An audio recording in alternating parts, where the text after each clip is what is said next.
எல்லாருக்கும் வணக்கங்க. இப்போ நம்ம பார்த்துட்டு இருக்கிற செடி வந்து வேலிப்பருத்தி அப்படின்னு சொல்லுவாங்கங்க. இது வந்து வேலிகளில் சாதாரணமாக எல்லா வித வேலிகள்லேயும் வந்து படரக்கூடிய ஒன்றுங்க.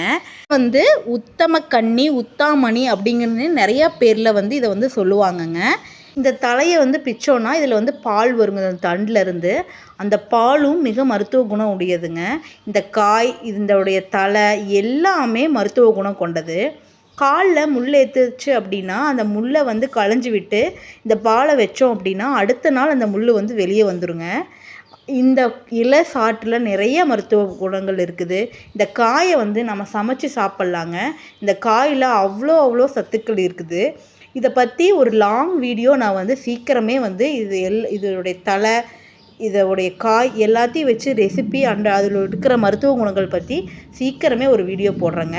இங்கே பாருங்கள், அந்த காய் எடுத்தோம்னா இந்த பால் எப்படி வருதுன்ட்டு.